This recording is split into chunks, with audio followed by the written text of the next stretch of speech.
Hello Aquarius, welcome back to my channel. I'm the Mediumistic Mama, and today we are doing a deepening or a continuation of the mini read from the All Signs September video. I will link that down below in case you are interested in watching that as well. And this is for Aquarius Sun, Moon, and Rising signs, so we're going to get a deeper look at what's going on in September. But where we sort of started out in the mini reads is that there is a certain relationship in your life, a partnership. It could be work, it could be family, it could be love. There is some partnership that you haven't been feeling like they have been reciprocating the same energy that you're putting out. Doesn't feel like you have been getting that back, but I felt like there was a change coming in December. Well, it might be in December, in September rather, that that there was going to be a change, that you were actually going to feel like they were giving more into you, they were giving more back to the relationship. And for some of you, there was something to look at with the emotions underneath. But let's go ahead and get right into this reading so we can see what else wants to come out about all of that. So we have, okay, the Nine of Pentacles. So this is about independence and luxury, and so let's see how it fits into this reading. So Aquarius, I feel like with this Nine of Pentacles that you are wanting to be a little bit more independent in this partnership. Like, I feel like there might be that you weigh heavily on them for needing certain things from your life. Like, there's a lot of dependence. You depend on them for a lot of things. Like in the partnership, there's a lot of dependency on them to give to you, to take care of certain things for you. And I feel like in September that you are wanting to break away from that a little bit, that you are wanting to find more of your inner dependence so you don't have to weigh so heavily on depending on them. Oh, I can't get the words out. So I feel like that there is more of a pull to be a little bit more independent, or to be able to take care of some of your needs in this partnership, in this relationship on your own, rather than needing it from them. And I feel like for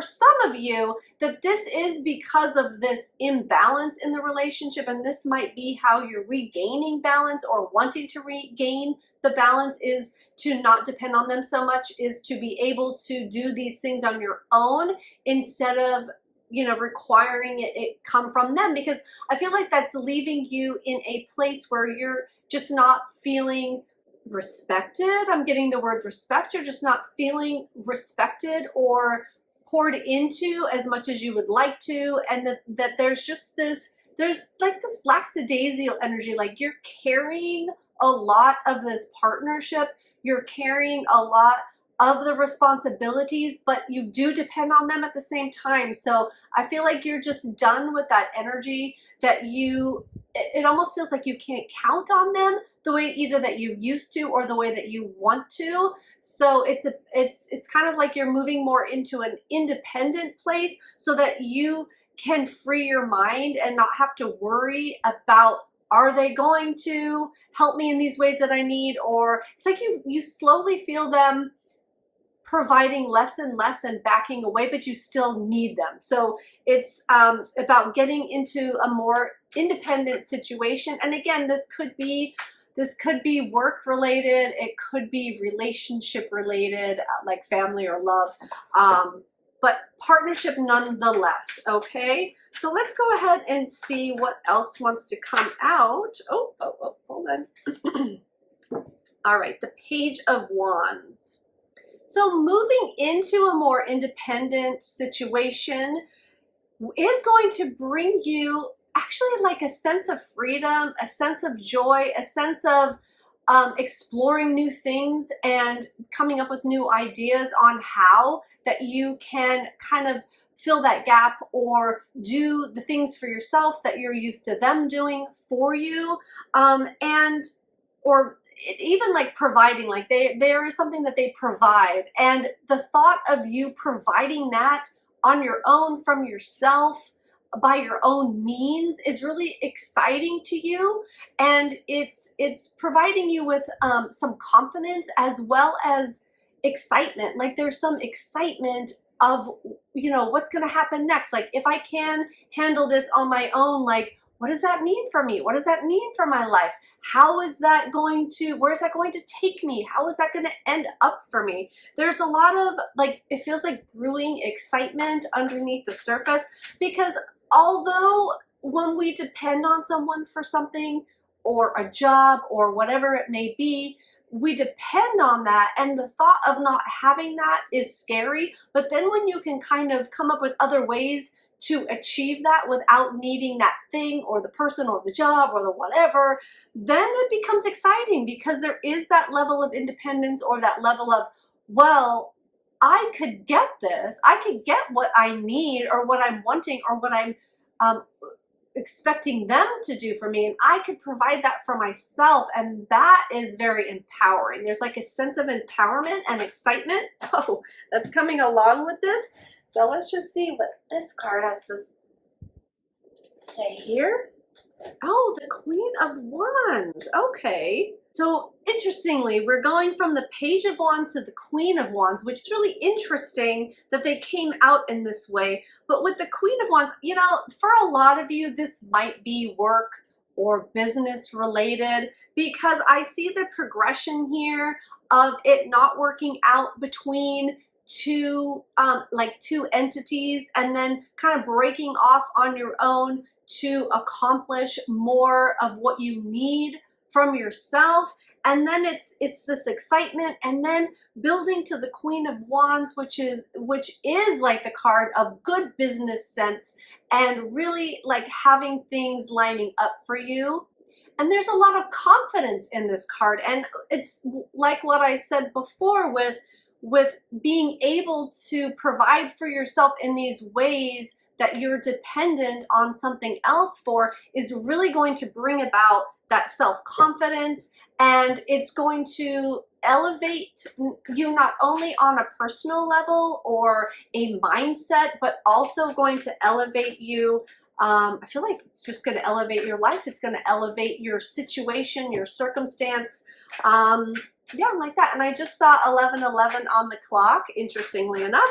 So let's see. So that might be a sign for some of you, and it could be, this could be what you've been asking for. You've been wanting to go out on your own, but scared to let go of the other part of this equation. So this is like a green light. This is Spirit saying, you know, we've heard you and we know what your desires are, and this is your opportunity to break away from that thing. Now, sometimes when people want to leave a job or break away from something, they really want that guarantee that it's going to work out. They want to know for sure, because that uncertainty, man, that can really be a killer, right?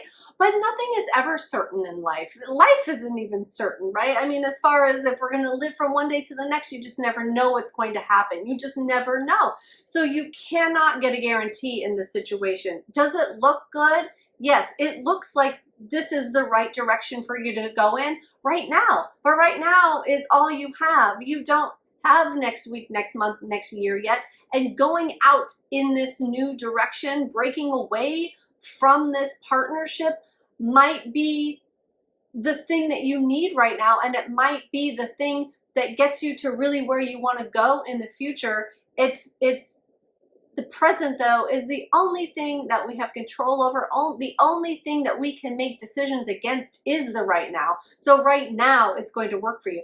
Next month, you might have to do something new, something different. 2 years from now, it might change into something else. You might have another, crossroads then, or something else might need to change. But right now, it's like this seems to be the change, the direction that you are wanting to go in or being called to go in. And it looks like the right direction for where you're wanting to go, for what you've been asking for yourself and for your life.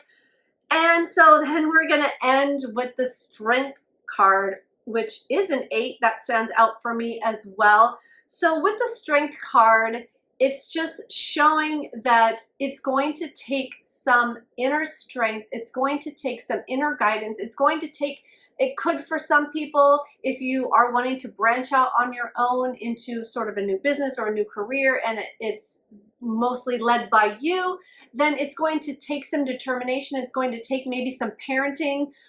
It's going for yourself, like to make sure that you're doing the things that you need to do. Like if you're going to a home-based business, you know, rather than going to work for somebody else, that's going to take different things. It's going to require something different from yourself, like to keep yourself on track, to keep yourself motivated, you know, to keep yourself clocking in every day, you know, because sometimes, you know, showing up at a job is easier in your mind than starting one on your own, because you're just going there and they're providing the work for you, and you're, you know, clocking in, you're taking a paycheck, but you're showing up every day and you're showing up at a certain time and you're required to stay till a certain time. So if you impose those same rules on yourself and have a really strong structure and be like, you know, this is what time my day starts and these are the things I'm going to do, like you're at work, like you have a boss watching over you, right? If you handle it that way, instead of letting yourself off the hook for things,